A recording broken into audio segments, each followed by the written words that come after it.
Thanks so much, Yvette, and good morning, everyone. Welcome. We are so glad you're here with us this morning. And I am very pleased to introduce our speaker for today. Shawn Cockrum is with us today, and he is the Director of Student Support Services for the Missouri Department of Elementary and Secondary Education, where he administers programs for English learners, migrant students, homeless children and youth, immigrants and refugees. Shawn also serves as the state's foster care education point of contact, and he works with school districts across the state in ensuring that students in foster care are properly placed in an educational setting that fits their needs. So without further ado, I will turn it over to Shawn Cockrum.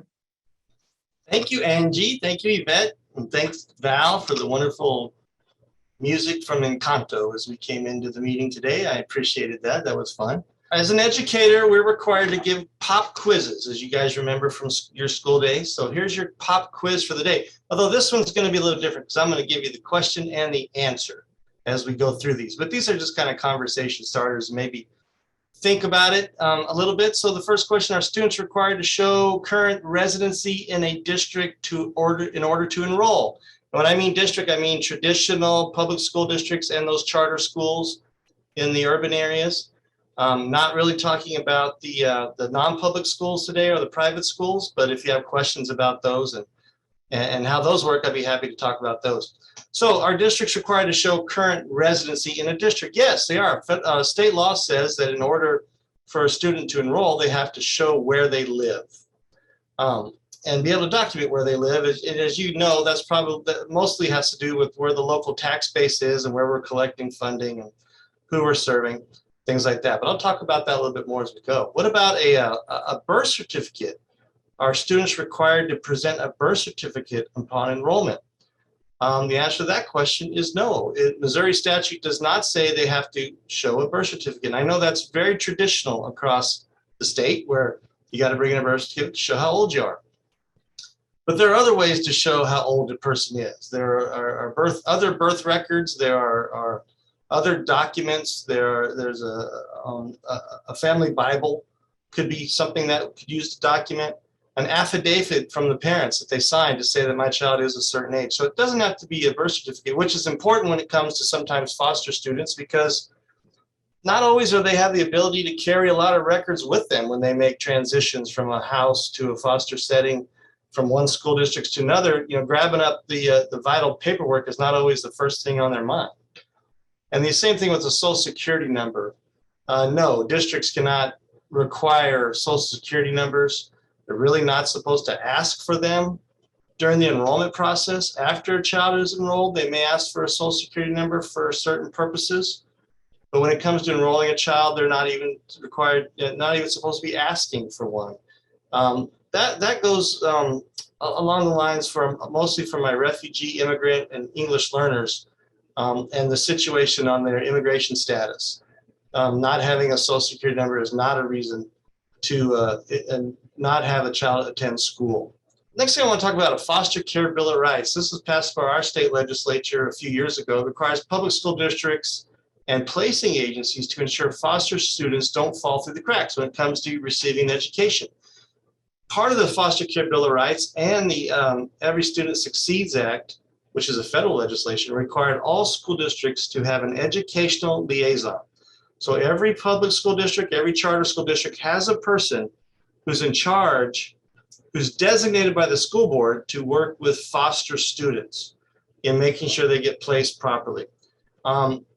It's also required that every school district have that publicly posted.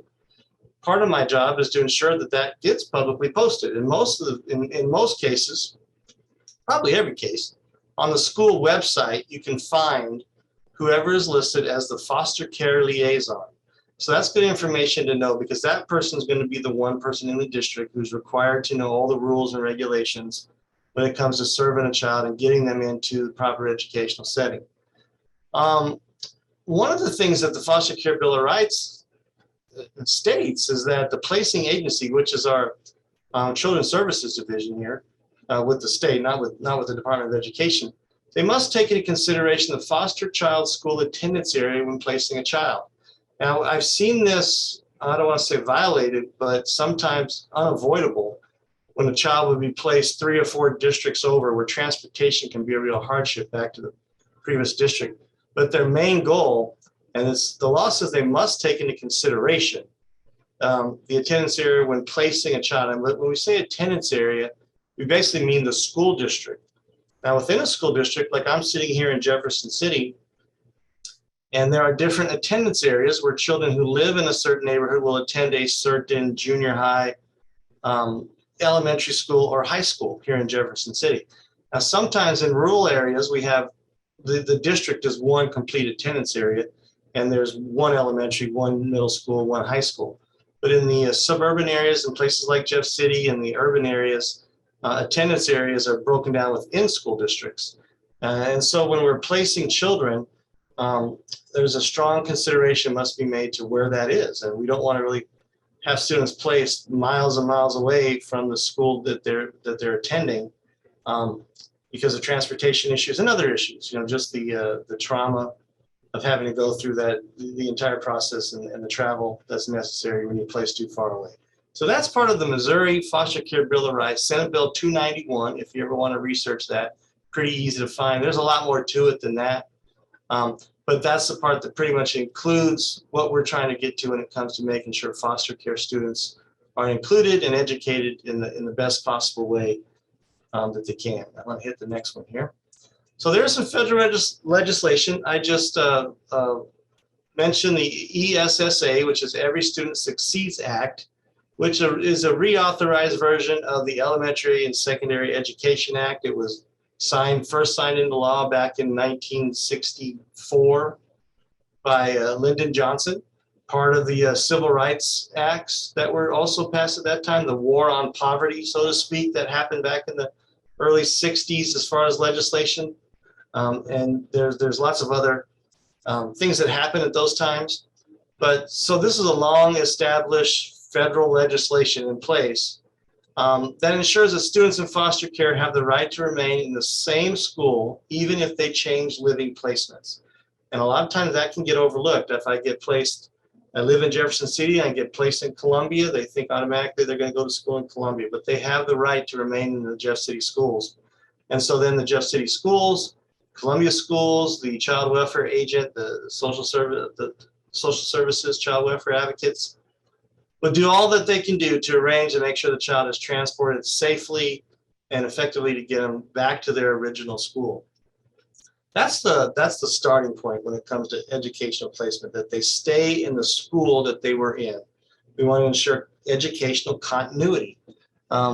It seems, as a lot of the people on this call know, that when a child is placed into foster care or in the foster system, it's a life of uncertainty. There's traumatic events that happen, so we want to make sure that the school is the normal thing for them, that it's what they're used to, what they've excelled in before, and what's going to do the best for them. Now, obviously, there's going to be some situations, a lot of times when it comes to child safety, maybe there's somebody else in that school district that's part of the problem in the first place. So exceptions can be made, obviously, and a different placement may be necessary for the child's safety. But the default is to have them stay in the school of origin. It also, ESSA says that if a determination is made that staying in the same district is not in the best interest, the child has the right to immediately enroll in a new school, even if they're unable to produce records normally required for enrollment. So I mentioned in the quiz earlier that they had to bring that they had to show their residency, and that includes documentation. But if they're a student in foster care, they don't have to do that. There's an exception to some of those rules, and I'll talk about those in a little bit. The other part of it that districts require are vaccination records, and sometimes they don't grab those either. And so that's another thing that would keep the child from being immediately enrolled. A district will want to keep a child out if they can't show their vaccination records. So that's something the district has to work through pretty quickly to help get that child enrolled and put in the district. The key here is, though, that the child doesn't disenroll from one district and enroll in another one until all the adults, and when I say the adults, I mean the people in the school districts and the child welfare advocate, get together and have conversations and come up with an educational plan for that child. And that's all required under federal law. And that's the thing, I guess, from my perspective as the state child care point of contact, that gets neglected the most. Because foster parents and the caregivers aren't necessarily versed on that. They know their local school district, they know the child shows up, and they want to do what they believe is best and go down and enroll the child in the neighborhood school. But it really has to be an effort that the two school districts and then the third entity, the child welfare advocate, work together to make the best decision for that child. So I mentioned the residency part, right? That if you've enrolled children in the past, you've had to bring your water bill or some sort of documentation that you live where you live, and that's where you stay, and that's where the child rests their head at night. And the statute does say that to attend school where a child resides is domiciled, that the domicile of the minor child shall be domicile of the parent court-appointed legal guardian. And so that's true in almost every case, right? But when it comes to foster care students, sometimes the court-appointed legal guardian is in one area and they're living now in a different area, but we want them to attend school in a third area. So there's also exceptions to those rules sometimes. So as an exception to the statute 167.020, which I'm sure everybody's memorized, are some things. If they're a homeless child, if they're participating in a transfer program, if they are wards of the state, have been placed in a residential care facility by state officials, and a foster home is considered in this case a residential care facility because it's been approved by the state for them to have foster students. If they've been placed by courts, if they're non-resident attending an adjoining district due to transportation hardship, that's a whole other area where a family could come to the school board and say that because it's such a much longer drive from our house to the school, your school's closer, we can get a hardship, those kind of things. Or if they're residing in a school district with someone other than a parent or court-appointed guardian because they're orphaned, have one parent living, or are self-supporting or unable to pay tuition, which generally refers to our unaccompanied youth. Those are exceptions to the statute that you have to come in and actually show proof of residency. So a lot of the hard rules that a lot of people at school districts believe cannot have exceptions or cannot be waived from. If you look a little further into all this legislation, there are exceptions available. And I say God bless them, the people who are sitting at the front desk of a school when a family walks in or a child walks in. They know the rules that pertain to 98% of the kids, but it's those exceptions that they may not know or have made plans for. So it's important for that foster care liaison in the school to be contacted if there's ever an issue. If you ever hear of a child who's not being placed in the school, not being enrolled, being told they have to leave a school district because they don't live there, things like that, that foster care liaison can step in. And if that doesn't work, then my offices will step in and try to help alleviate that situation. So there's a lot of backup, a lot of safety involved in making sure that students don't lose any instructional time, that they're placed in the best interest is maintained throughout their schooling experience. I'm going to talk a little bit about unaccompanied youth because I know a lot of the students that wind up in a caregiver, in a kinship situation, or they wind up at a different, they're displaced from their home for some reason, either through the courts or through family services or just on their own. They can all kind of fall into this unaccompanied homeless youth thing. And those are the children who are the hardest to deal with for school districts because they come with really nothing. They don't really have a residence. They don't really have any records with them. They don't have a lot of the things that everybody else does. So it's important for school districts, and this is part of my training with school districts, is to welcome them and enroll those students immediately. School enrollment is the first thing that has to happen before we can start an educational process. And if we're delaying enrollment for some reason, then we're just backing that up. Every minute that a child loses in an instructional situation is minutes they're going to lose out on that instruction. And we all know how important education is. I mean, the whole values of society are around the educational systems.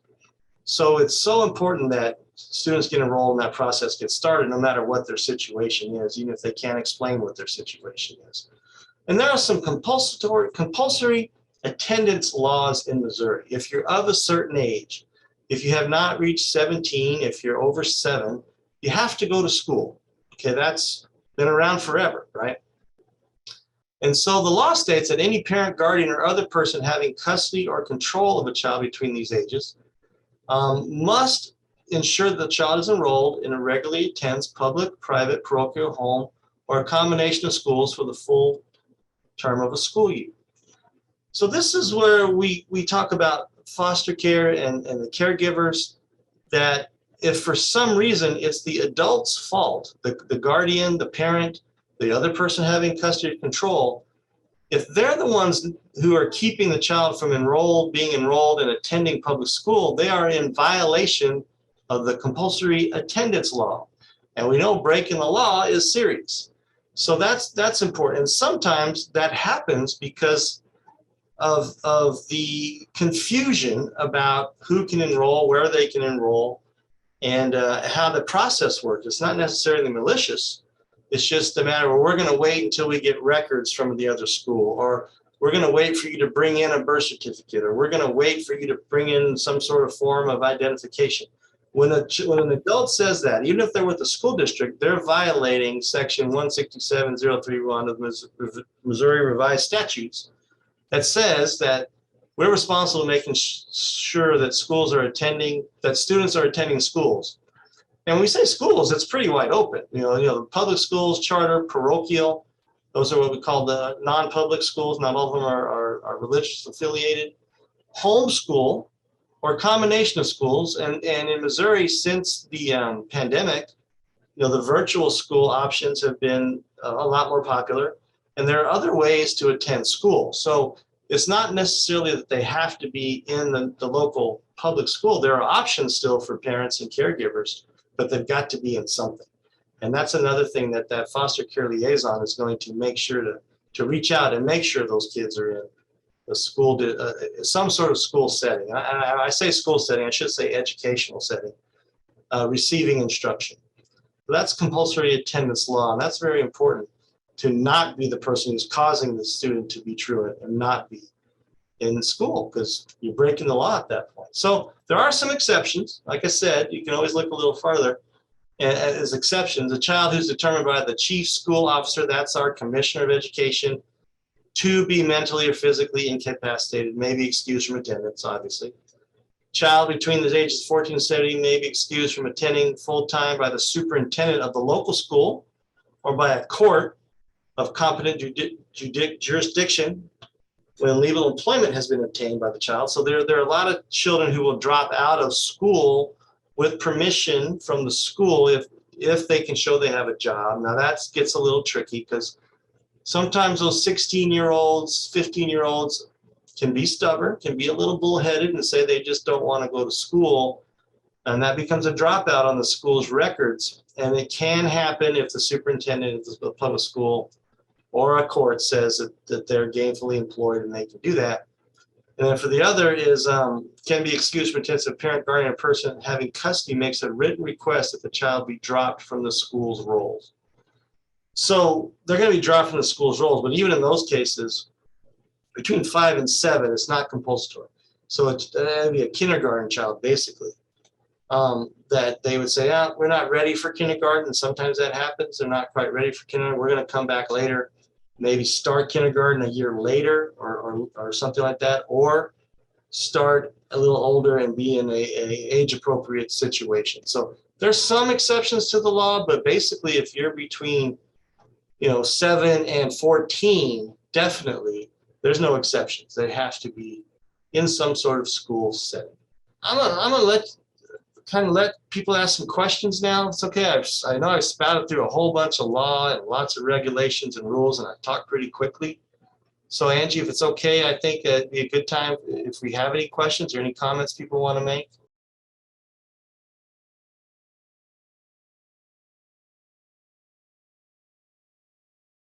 The 3 entities are responsible for the additional cost of the transportation. That's what the law says. So those 3 entities, would be the Bolivar School District, Springfield School District, and the Child Welfare Advocate or Children's Services Division here. Now remember, these are children who are placed into foster care system. These are not children who are waiting to be placed or who are on the temporary or any of that kind of stuff. These are the children who have been placed. So there's been an official movement that placed them in it. So those three entities are required to provide for any additional cost. And additional costs are, we know that the Springfield School District and the Bolivar School Districts are required to transport all the students in their district to school, right? And so they have existing bus routes and things like that. So if those two school districts can use an existing route to get a child to the line of the district, and the other district uses its existing route to pick up that child, there's no additional cost. Now that's kind of rare, right?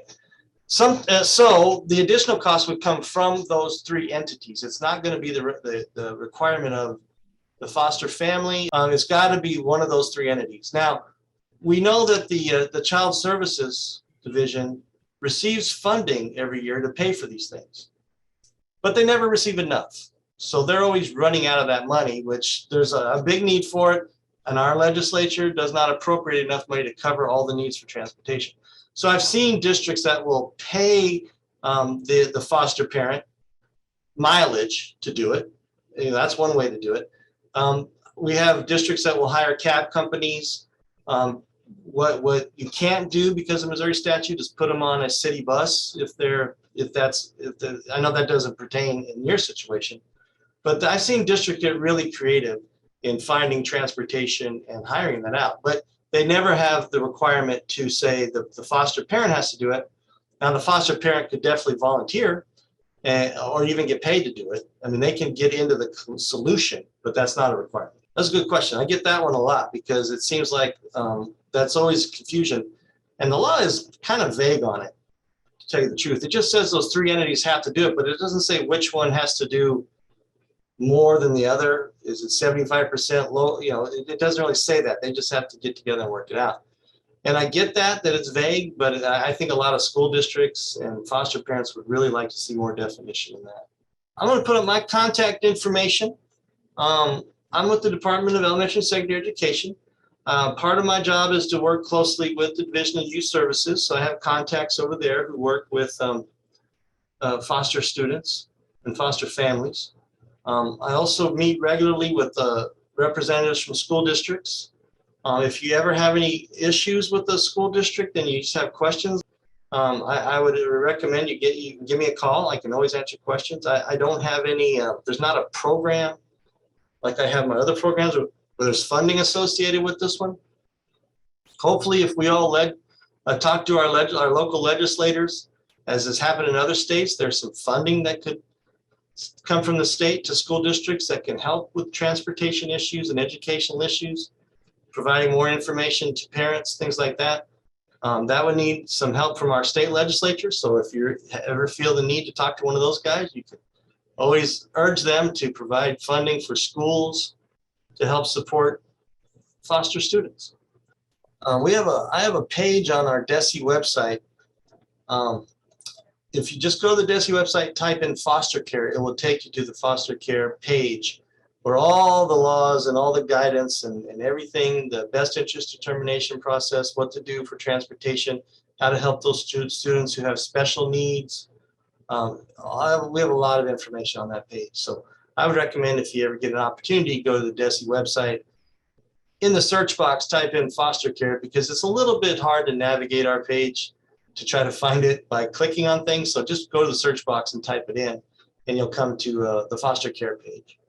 All right. Thanks so much, Shawn, for that great presentation and all of that information that is so relevant for all of us. And it's great for us to know too, how to get a hold of you and what to look for on the website if we're wanting some more information. So thanks so much for your time today. We really appreciate you being here and sharing all of your knowledge.